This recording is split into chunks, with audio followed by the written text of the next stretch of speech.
Est-ce que vous êtes surpris par cette sortie du pape?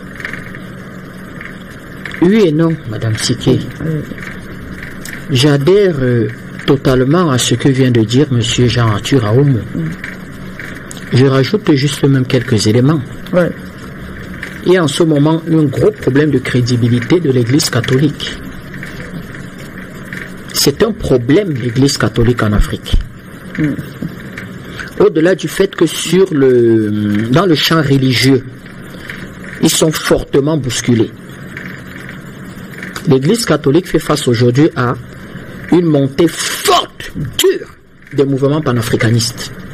Ouais. Qui amène l'Église catholique même à dire à revoir même et amène le débat même sur la lecture et la compréhension de son livre saint, la Bible.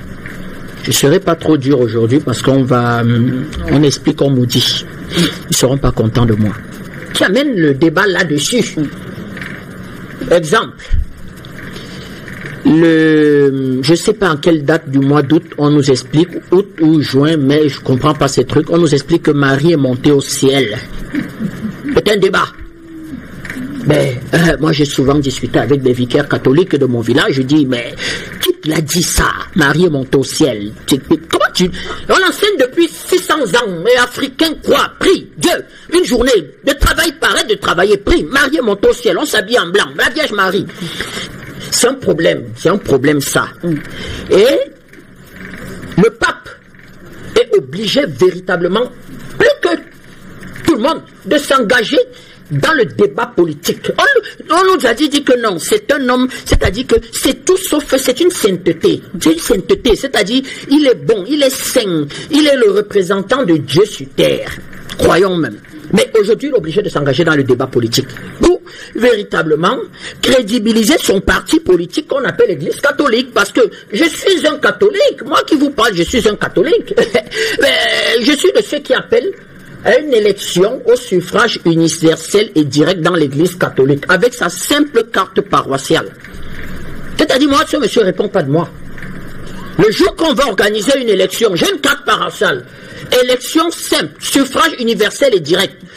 On met un fichier électoral transparent, une commission électorale transparente, une limitation de mandat, une limitation d'âge. Un monsieur n'est pas là pendant 50 ans. Il a il est représentant de Dieu sur terre, mais il a peur de la mort. 50 garde-corps, une voiture blindée. On va à une élection. Madame Siké, peut-être moi, je me porterai candidat. Pourquoi je ne peux pas être pape? Je ne suis pas saint. Président, je ne suis pas un saint. Mais voilà le débat, Madame Siké. Nous, les catholiques, nous menons ce débat au sein de l'Église. Pour l'instant, nous sommes ultra minoritaires. On dit c'est le Satan. N'écoutez pas M. Tatinda. C'est mon vicaire m'a chassé. Abba Mintimi m'a dit que M. Tatinda sortez. C'est pas Afrique Média ici. Sortez, partez, ne revenez plus. J'ai dit, père, vraiment, ce n'était qu'un débat en toute amitié. Voilà, Madame Siké, le débat de cette église catholique. Deuxième des choses, le gang qu'a amené M. Gbagbo à cette histoire, dans cette crapulerie. Ouais. Il y a un débat, Madame Siké, non-lieu ou acquittement. Tout à fait.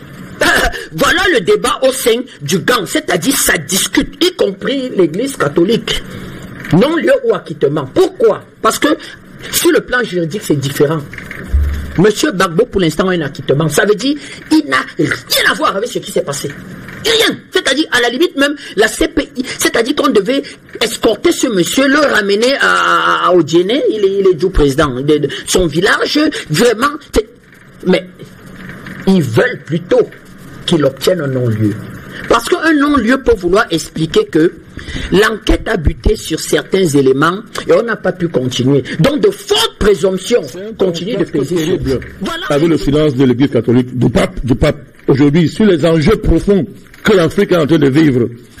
Jésus-Christ, je finirai par là, n'était pas un chrétien. Il faut faire la qualification pour tout. C'était moi ce passage de la Bible où on dit que Jésus était chrétien. Il n'a jamais été chrétien. Donc, les origines nègres du judéo-christianisme sont établies aujourd'hui par la science. Donc, nous là, on ne confond pas ce qu'on appelle Jésus-Christ et le christianisme judéo-chrétien. Ça n'a rien à voir. Le christianisme tel que l'Occident l'a élaboré, c'est une façon de s'approprier le Christ à des fins sataniques. tel que nous le vivons là aujourd'hui. Jésus n'a jamais été un chrétien. Et pourquoi moi, dans la famille, je suis à l'aise quand je parle de Jésus-Christ? Ça n'a rien à voir avec le christianisme judéo-chrétien. Moi, je suis dans aucune religion. Mais moi, ma foi en Christ, je l'assume à mon besoin. Je n'ai pas honte de ça. C'est deux choses très, très différentes. Donc, Madame Manuela, voilà ce que je pouvais dire par rapport à votre question. Bienvenue au pape. C'est avec vous, Monsieur Simon. Oui, merci Manuela. Je voudrais dire une chose. Quel que soit le cas, l'œuf appartiendra toujours à la poule. Quel que soit le cas, Gbagbo appartient au peuple ivoirien, il n'y a rien à faire. Le pape, il se réveille à quelle heure? Ce qui est dit pour le peuple là, c'est valable pour tous les dignitaires religieux du monde entier. Est-ce que c'est aujourd'hui qu'il se réveille pour se rendre compte que Gbagbo est détenu depuis 7 ans? Qui a levé le petit doigt pour condamner et Sarkozy? Ceux qui ont tué Kadhafi. Le Congo en RDC, c'est le bordel total depuis des années. Qu'est-ce qu'on a fait? Qu'est-ce qu'on a dit? Rien du tout. Silence radio. Parce que c'est une question d'intérêt général pour les Occidentaux, pour les Asiatiques, pour tout le monde. Il ne faudrait pas qu'on se le cache. Monsieur le pape, qui est un saint, et qui prétendument est dans un lieu saint. Je ne sais pas si c'est le saint ou 10. Bon, prenez là où vous voulez. Ça peut être 10, ça peut être saint, mais moi je ne sais pas de quel saint on parle. C'est le saint loi, c'est le saint quoi. Il faut qu'on arrête un peu.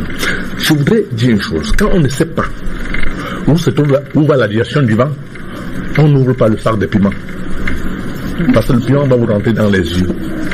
Donc il faudrait que les gens arrêtent un peu de prendre les Africains pour des idiots. C'est le Benoît V, par Toussaint Lee, un truc comme ça, qui a instauré l'esclavage. Est-ce que le peuple a déjà dénoncé cet acte posé par celui pour lequel il est successeur?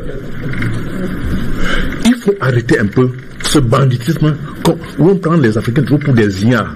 Aujourd'hui, on nous parle des gens qui vont aller au paradis. Je voudrais dire une chose, sincèrement, si les gens veulent nous amener au paradis, ils ne peuvent pas nous donner le visa pour aller chez eux. Ils vont nous montrer la voie du paradis. Ça, ils sont très gentils. Ça dit, au paradis, on est tellement à l'aise que chez eux, on n'est pas à l'aise. Ils ne peuvent pas nous donner le visa. Ils vont nous donner le visa pour aller au paradis. Non, il faut qu'on arrête un peu. Les Africains doivent réfléchir un peu. Et je veux dire une chose. C'est la racine qui amène la sève pour produire des fruits sur un arbre. Où se trouve la racine des Africains? Où se trouve leur sève? À la Bec ou à Rome? Il faut qu'on choisisse. Moi, je suis traditionnel, je suis panafricaniste, je ne m'en cache pas. Mes racines ne sont pas au lieu saint de Rome ou à la Mecque. C'est chez moi là où j'ai mes origines, là où on m'a mis au monde. Mes ancêtres sont là-bas, ils me transmettent le message. Et je demande quelque chose, ils transmettent. Je passe par là et ça arrive au Dieu qui m'a créé. Il faut qu'on arrête de nous prendre pour des idiots. Les gens qui disent chrétiens ou bien chrétiens ou bien ou n'importe quoi, ça c'est l'engagement. Mais moi je suis africain et je suis sur un plateau de télévision panafricaine et je défends les intérêts de l'Afrique. Donc je veux dire que le président Gbagbo qui aujourd'hui, on reconnaît, le pape se lève un matin pour se rendre compte qu'il y a quelqu'un qui est en prison depuis 7 ans et il faut le libérer. Il sait que demain il sera libre. Il ne vient que raconter des histoires parce qu'il veut que demain quand on parle des gens qui ont libéré comme Gbagbo, qu'ils soient aussi parmi. Qu'ils soient parmi. Mais à quelle heure? L'Afrique Média depuis pratiquement 8 ans ne parle que de ça. Il était où tous ces gens-là? Il y a ces représentants partout au Cameroun, partout dans le monde. Ils attendaient que le Saint-Esprit vienne peut-être libérer les gens. Lui, il est comme a dit monsieur Tachina.